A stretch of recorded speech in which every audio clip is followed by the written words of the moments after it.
Los nominados al mejor cortometraje son... Felipe Sanz. 2 segundos de silencio.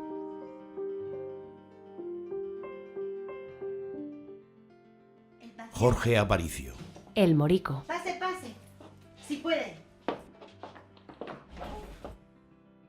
Nata Moreno. Le Chat Doré.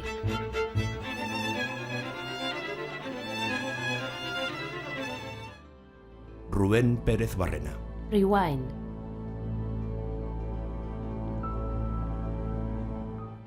Gaizka Urresti. Hola.